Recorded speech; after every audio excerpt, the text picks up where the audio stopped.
Aujourd'hui, on va parler de la Côte d'Ivoire. Voici un pays qui organise actuellement sa Coupe d'Afrique des Nations et qui a failli se faire éliminer comme un malpropre et finalement a pu obtenir son ticket pour les huitièmes de finale grâce à sa place de meilleur troisième et surtout grâce au Maroc. Nous allons parler de tout ça, voir ce qui marche, ce qui ne marche pas et pourquoi surtout la Côte d'Ivoire s'est retrouvée dans cette situation. Jingle. Effectivement, la Côte d'Ivoire a failli ne pas passer les poules et se faire éliminer de sa propre CAN. Qu'est-ce qui s'est passé? On va d'abord se poser la question.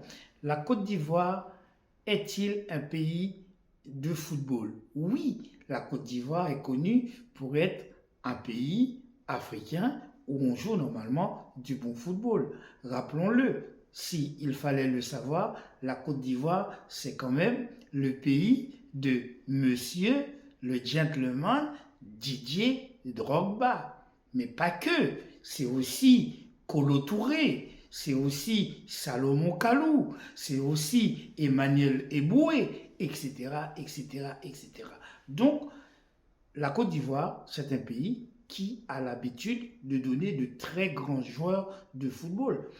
Didier Drogba, tout le monde connaît la carrière de Didier Drogba lorsqu'il était à Chelsea, etc. Capitaine, si je me souviens bien, de Chelsea. Donc, on sait qu'en Côte d'Ivoire, il y a un vivier de grands joueurs. La Côte d'Ivoire, d'après ce qu'on voit à la télévision et d'après ce qu'on entend ici et là, il y a de gros moyens qui ont été mis pour l'organisation de cette CAN. La Côte d'Ivoire a décidé de faire de cette CAN une espèce de vitrine internationale où la Côte d'Ivoire pouvait présenter aux yeux du monde entier sa façon de faire, ses infrastructures, ses routes, ses stades, etc. Tout cela, c'est très bien, mais la Côte d'Ivoire a oublié la chose essentielle, la chose la plus importante, c'est une équipe de football.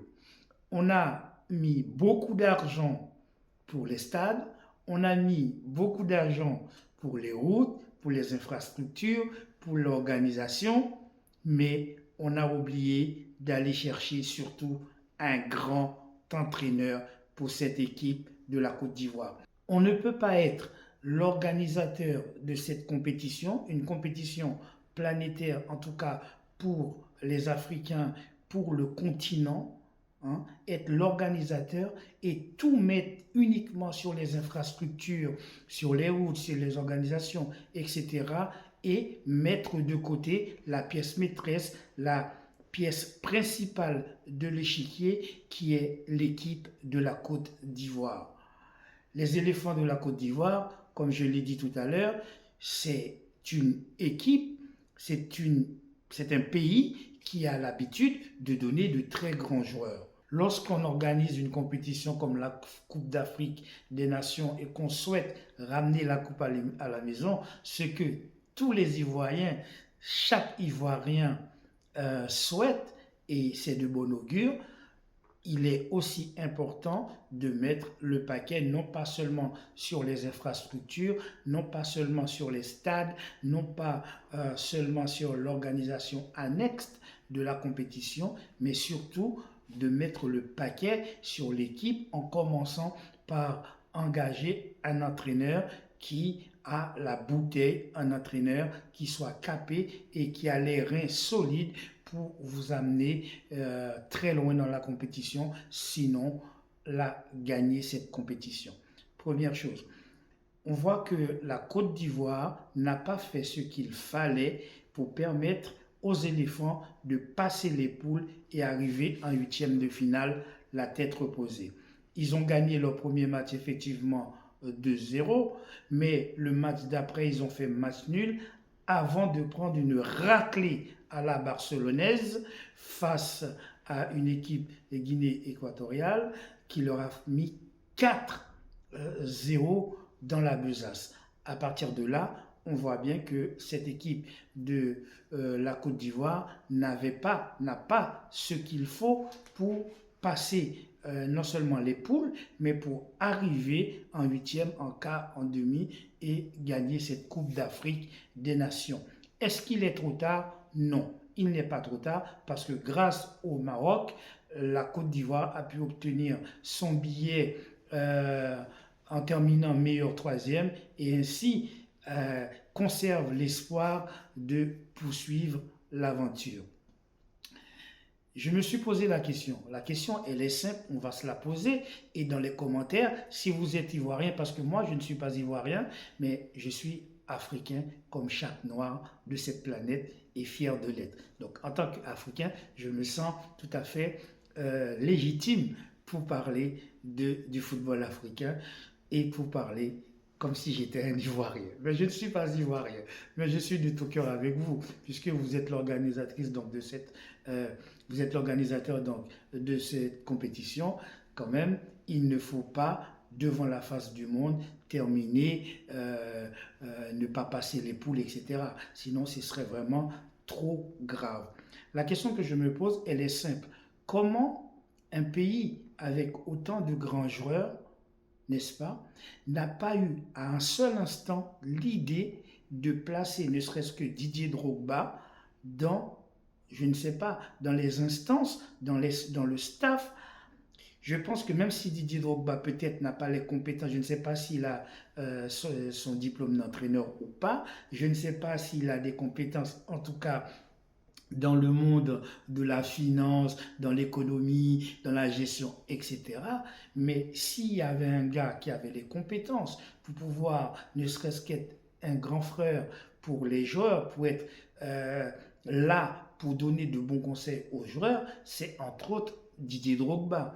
Donc aller chercher un entraîneur soi-disant en Europe, un entraîneur qui n'a rien fait dans sa carrière sur le plan football, pour le mettre à la tête des éléphants en espérant que vous allez gagner la Coupe d'Afrique des Nations, en tout cas facilement, c'était une grosse bêtise, c'était une erreur. Et cette erreur, il n'est pas trop tard pour normalement la corriger. Comment peut-on corriger cette erreur de la Côte d'Ivoire en lui donnant une chance de gagner cette Coupe d'Afrique des Nations? La question, elle est très simple. Mais comment fait le Sénégal? Comment fait le Sénégal? Le Sénégal s'est reposé sur un Sénégalais qui connaît la capacité de ses joueurs, qui connaît la faiblesse des joueurs sénégalais, qui connaît la force des joueurs sénégalais. Et sur du long terme, on voit que le Sénégal, maintenant, est capable de proposer un football solide, un football qui va de l'avant, un football qui est plaisant, qui est agréable à regarder et un football qui est tout à fait efficace. La Côte d'Ivoire aussi, je pense, dans son vivier, dispose quand même des gens compétents qui soient capables de prendre cette équipe en main. On n'a pas besoin d'aller en Europe chercher des entraîneurs complètement nuls pour les mettre à la tête de l'équipe nationale de la Côte d'Ivoire en espérant qu'on va gagner la CAN. Je ne suis pas en train de dire que le fait d'aller chercher un Européen pour le mettre à la tête d'une équipe africaine, que c'est grave, etc. Ce n'est pas ce que je suis en train de dire. J'ai dit, mais est-ce qu'on a regardé en Afrique, est-ce qu'on a regardé sur le continent, est-ce qu'on a regardé tout simplement en Côte d'Ivoire s'il n'y avait pas d'autres entraîneurs qui étaient quand même plus à même d'accompagner cette équipe et de l'amener le plus loin possible.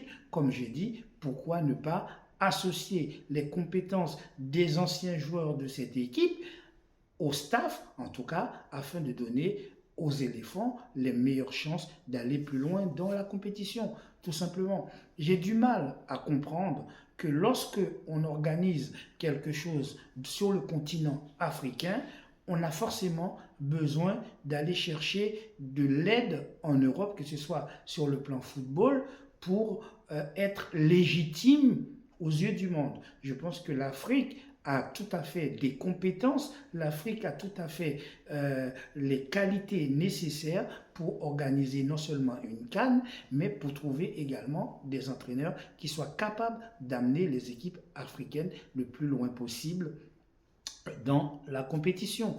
Lorsqu'il y a, je ne sais pas, une Coupe d'Europe par exemple, combien de pays européens qui vont en Afrique chercher des entraîneurs africains? Aucun. En tout cas, si vous connaissez des équipes européennes qui vont en Afrique chercher des entraîneurs africains, il faudrait me le dire dans le commentaire. Je n'en connais pas spécialement. Donc, dans l'autre sens, je ne vois pas pourquoi systématiquement et de façon récurrente, lorsqu'on organise une compétition comme la CAN, on est systématiquement dirigé, penché vers l'Europe pour trouver les entraîneurs en espérant, en imaginant en fait qu'on va trouver notre salut en Europe. Ce n'est pas forcément vrai. Ça peut être vrai pour certains pays, certaines équipes, etc. Mais ce n'est pas vrai sur le plan général.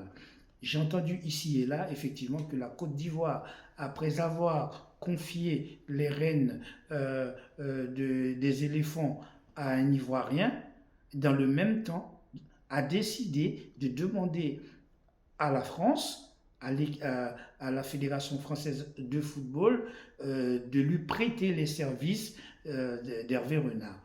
Je sais que cet entraîneur a fait ses preuves dans de nombreux pays africains qu'il a entraînés, également au Maroc, etc. Je crois, mais bon, quoi qu'il advienne, un peu de respect pour l'Africain, un peu de respect pour le continent, un peu de respect pour les Ivoiriens.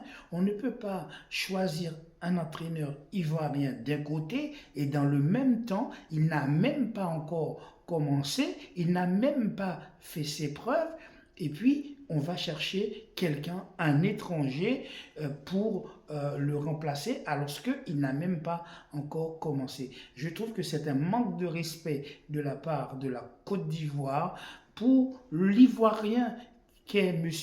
Hermessé, je crois. Je ne trouve pas ça normal d'agir de cette façon. Il faut donner aux Ivoiriens compétents les rênes du pouvoir de gérer l'équipe. Parce que quand on est compétent, c'est vrai qu'un joueur ne fait pas un entraîneur. Un grand joueur ne fait pas un grand entraîneur.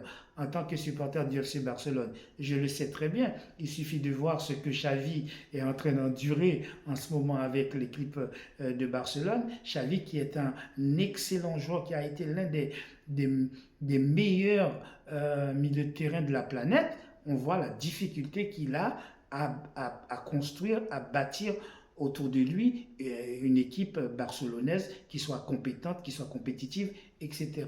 Mais effectivement, la Côte d'Ivoire, dans cette situation-là, je pense, aurait pu se pencher sur des joueurs de grande qualité, ne serait-ce que pour donner des conseils, je ne sais pas. En tout cas, le fait d'aller chercher systématiquement un Européen dans la personne de M. Gasset, en espérant que celui-ci allait emmener cette équipe à la finale, c'est une bêtise parce qu'il a déjà emmené quelle équipe à quelle finale?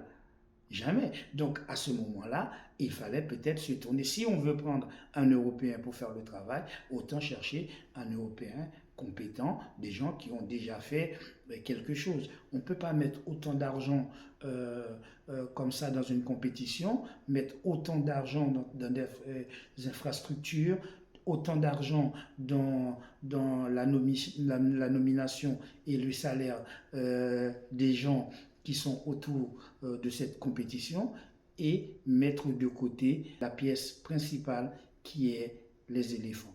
Voilà, c'est tout ce que je voulais dire concernant la Côte d'Ivoire. Je vous souhaite bonne chance pour le reste de la compétition en espérant que vous allez faire ce qu'il faut, en tout cas pour ne pas perdre face au Sénégal et pour ne pas surtout, même si vous perdez contre le Sénégal, en tout cas de ne pas vous faire ridiculiser parce que je sais que le Sénégal, c'est un grand pays, c'est une grande équipe, donc ils ne vont pas vous faire de cadeaux.